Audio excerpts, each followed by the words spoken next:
come back at you with another video. So there's some breaking news that happened overnight. Zack TV's close friend STREETZ was found shot and dead in the middle of the street in Chicago. And I want to discuss this a little bit because I think it's important.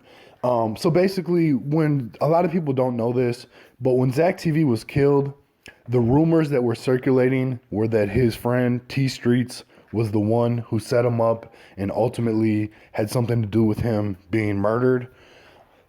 There was no evidence to prove this. This is just what the talk was.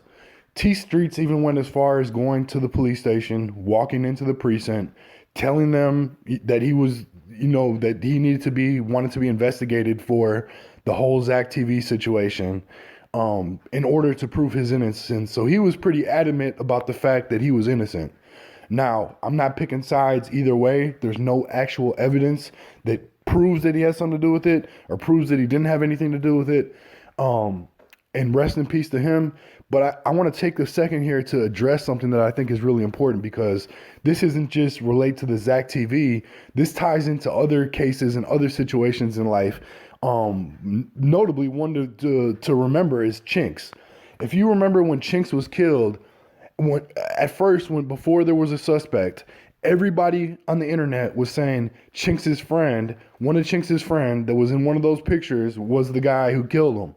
And then come to find out, that's not the case at all. That had nothing to do with him. It was a mistake, a mistaken identity, whatever. But at the end of the day, his name was still dragged through the mud. He still had people looking at him sideways. And this is the same situation with this guy, STREETZ. We don't know what the fuck happened. There's no evidence yet. There's no case yet against anybody. There's nothing that we as the public know about this Zack TV murder other than the first initial details that were released on the news. That's it. So to condemn somebody without 100% certainty and proof is just wrong to me. If he was killed over the Zack TV shit and he didn't have anything to do with it, I mean, what a shame. What the fuck is going on? On the flip side, if he did, karma's a bitch. And that'll show you how quickly karma can come to collect when you do shit. But again, we don't know what the fuck happened. So don't be so quick to just hop on the bandwagon